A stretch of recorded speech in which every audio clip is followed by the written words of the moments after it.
Hi, welcome back to my YouTube channel. When you stumble across my YouTube channel or my blogs, you probably wonder a bit sometimes because there's such a diverse lot of material there. And to cater for all comers, I mean, there's a lot of things here pertaining towards being a Christian and about my Christian faith and about how others can learn by watching things that I talk about, or sermons that I post, or videos, or whatever on this channel. But then you'll see, of course, that there's lots about photography and other things and wildlife and all sorts of things like that. What I'm trying to get across all the time is that we are all multi-dimensional people, or three-dimensional people. We consist of a body, a soul and a spirit. And I try to cover all those bases. I don't try to hide my faith, my Christianity, but I like to show other people that even though you're a Christian, you can still enjoy life. I became a Christian partly because I went around Tasmania on a holiday with another couple, my wife and I. All three of them were Christians, but I wasn't. And it had a huge impact on me because we had an 8-day drive holiday around Tasmania, and I was very suspicious of these Christians, but they didn't try to convert me or do anything like that. We just had a wonderful time, and I thought, wow, you can still enjoy life and be a Christian. So that's partly what about this channel is all about. So I share things, all sorts of things that I find interesting, and I also share my faith. So today I'm going to continue another reading from Offbeat Responses to the Bible, which I started not all that long ago, by Frank Hunting. This is what I'll be reading something from today. When you want to become a Christian, or how do you know about wanting, or if you're thinking about becoming a Christian, maybe this will give you some pointers in the right direction. So this one here is called How to Know Jesus. If I want to know Jesus, I begin by adopting certain suppositions. Don't be put off by my use of the word supposition.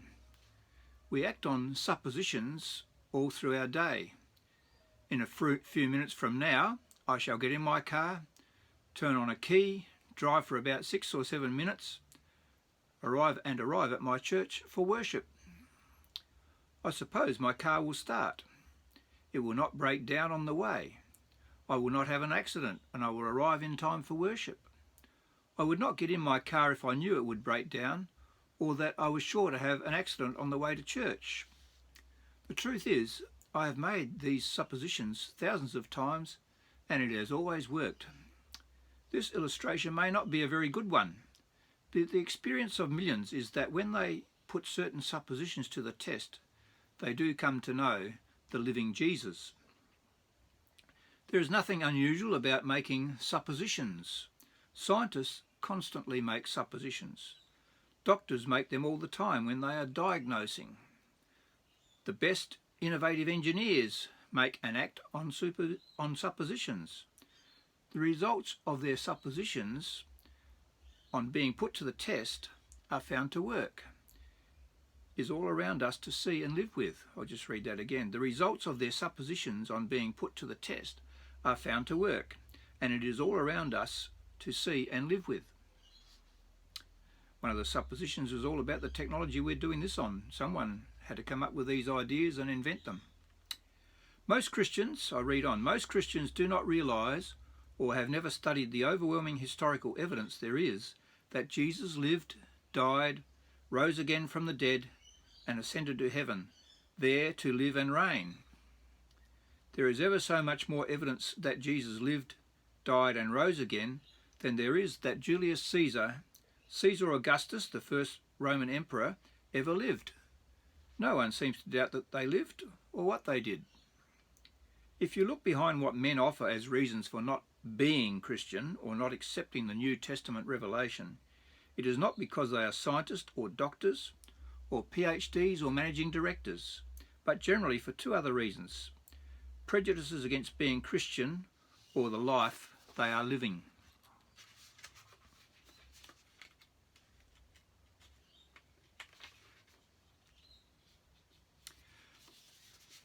Most of us unless we keep a strict eye on ourselves, are full of prejudices.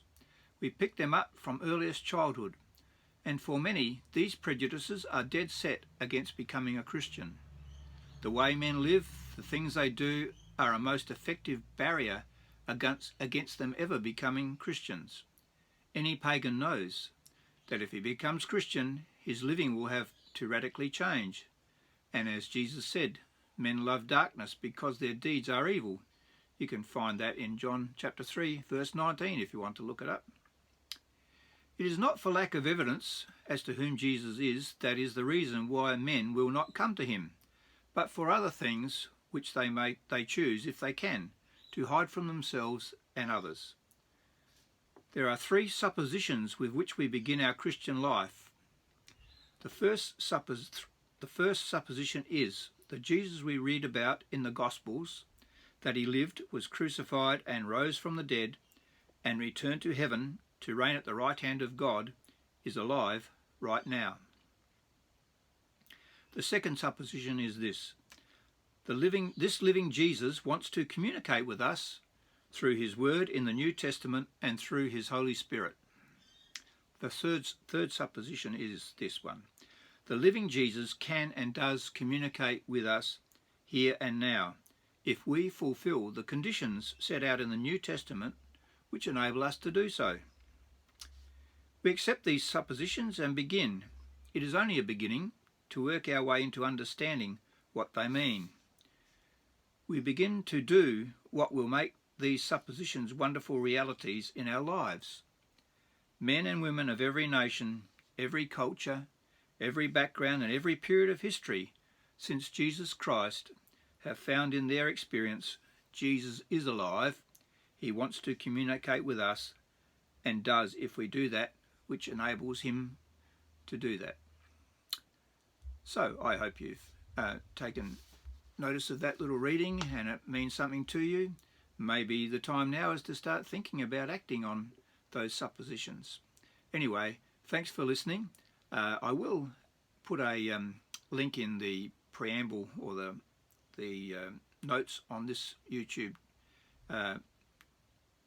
channel today, on this post, of the links to my other blogs, which talk about all the different interests and recognise all the different things that we're doing here. So once again, thanks for listening and see you next time.